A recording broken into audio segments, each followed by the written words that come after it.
Good morning. Good morning. Happy Thursday. I am so glad to see you this morning. Welcome to this week's edition of When Life Needs a Detox. My name is Carol White, and I am your life detox strategist. We're going to get started right away. I don't want to waste anybody's time because we are actually on time today. This week's topic is my life with multiple sclerosis, navigating through the medicinal treatments. Now, all of my references have been placed into the live chat. So if there's anything that you want to look up, anything that you're not clear about, or you just need more information on it, your resources have already been put into the live chat. Just feel free to click on them, copy them. They'll give you everything that you'll need. So let's get started. Multiple sclerosis, navigating through the medicinal treatments. When I was first diagnosed with MS, I was not in shock, disbelief, or fear. I was relieved that I finally had a true diagnosis. Now I have a name for my nemesis, and I had a plan of attack. It was now time to arm myself with all of the information I could about my disease and my medication so that I could help in my treatment. What I found was that there is a sea of information that you can get bogged down in if you're not careful.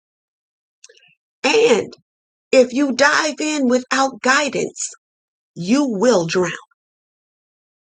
Now, many people know that there is a method to getting through the medicinal information madness. But for those who do not, let's go through the steps. Number one, you get your diagnosis.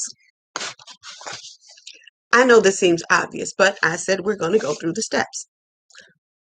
Once your neurologist has done a detailed medical history, neurological exam, and a battery of tests, which consist of MRIs, spinal tap, blood tests, a proper and accurate diagnosis can be made as to which form of MS that you have. Because they're not only going to be able to tell you that you have MS, they'll be able to tell you which form of MS, and there are four. The clinically isolated syndrome, relapsing remitting MS, primary progressive MS, and that's the one that I have. And the last one is secondary progressive MS. You and your neurologist will then discuss step number 2, your treatment options. The one thing your neurologist is going to make clear to you, regardless of what type of MS you have been diagnosed with, MS at this point can only be controlled, not cured. With the exception of primary progressive MS, there are literally laundry lists of disease modification therapies for the remaining forms of MS. Now, as I said, I have primary progressive MS. Primary progressive MS. The rubber bands on my braces are getting in the way. I apologize. But now, for my form of MS, there's one disease modification treatment, Ocrevus. So that's what I take. But for the others, I was looking through the information. Some of these forms of MS have up to 40 different medications that you can take for the different symptoms that arise throughout your form of MS. It's a lot of heady stuff. And like I said, if you don't have someone to guide you through and you dive in on your own, you're going to drown in information. And a lot of times, too much information is not a good thing. Now, these therapies that we're discussing, and yes, I'm trying to get a little time while I turn this page. Now, some of these therapies are going to require that you take several medications at one time or that you take them consecutively. Now, the one thing you must understand is that all medications, regardless of what they treat, have side effects. Make sure you discuss these side effects with your neurologist. But you should also take notes during your appointments, unless you can just remember everything that your neurologist is saying. And then, number 3, do your own research. Once you get the names of your medication or medications, look them up. We have so much information available to us now, thanks to Google, to Bing, Firefox, and any other search engine you can think of to access the internet.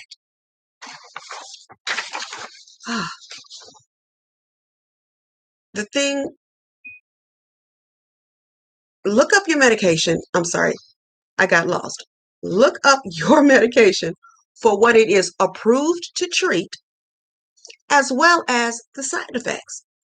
Now, realistically speaking, and we know this to be true, many drugs on the market, even if they're not for treatment of MS, many drugs on the market have side effects that are worse than the disease they're supposed to be alleviating or modifying. I'm just saying. Now, if there is any concern or objection you have to the medication's side effects, you go to step number 4. Talk to your neurologist. Your neurologist needs to know if you are comfortable with your course of action that you're embarking on.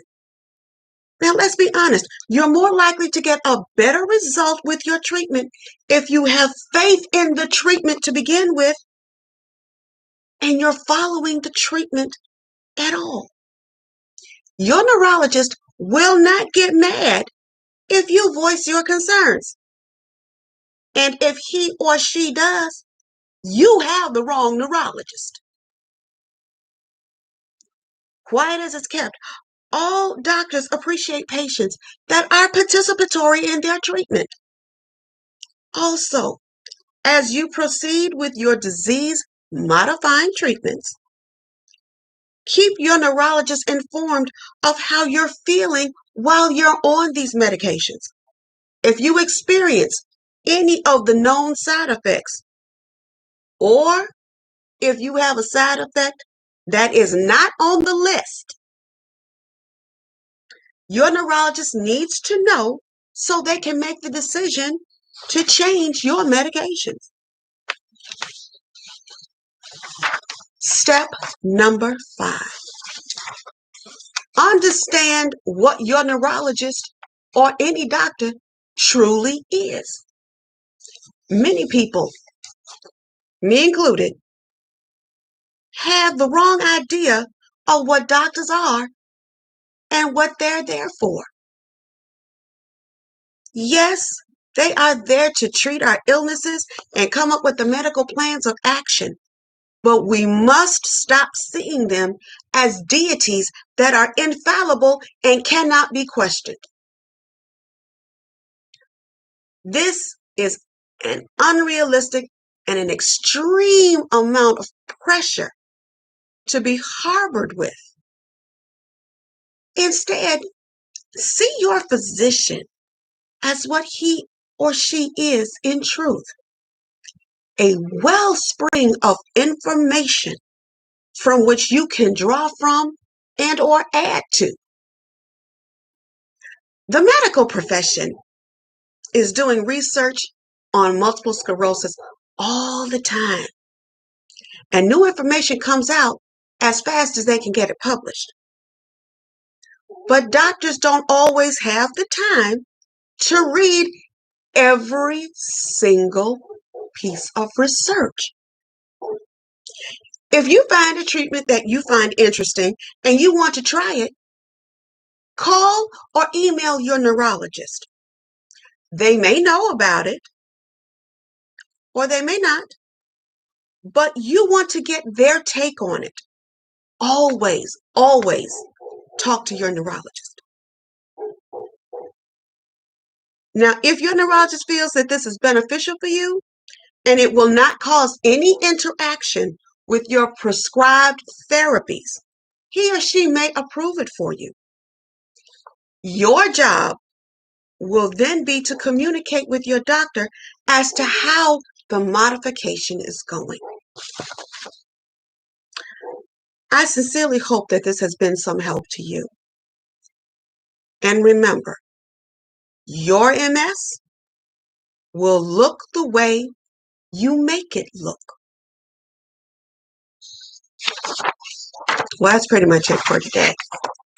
And I'm saying this because I have already gone through this twice. I have two instances. Number one, my original neurologist diagnosed me with vertigo and myelopathy.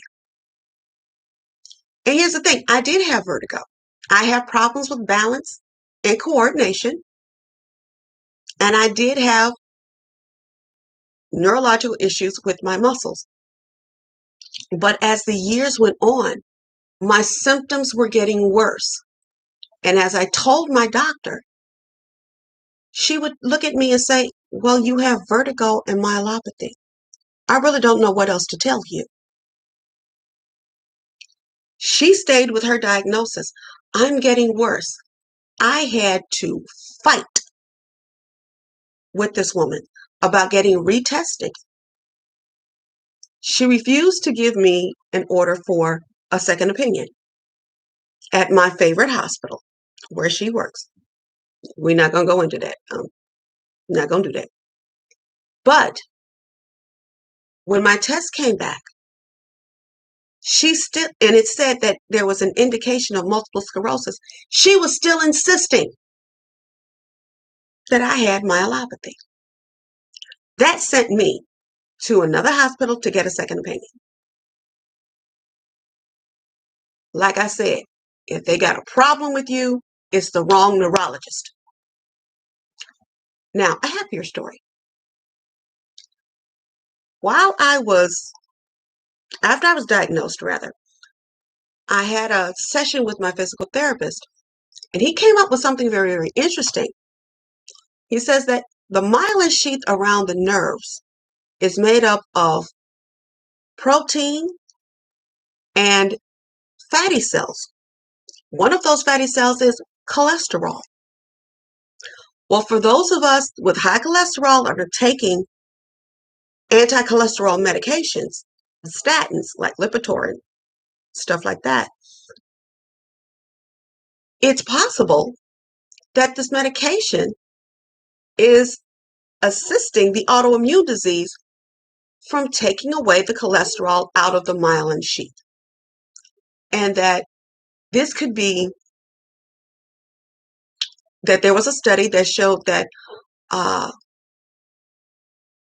time-released niacin or I think it's CoQ10, had a positive effect on remyelination. And I have been remiss. That's the one study I haven't put in here. I will go back and put the study in.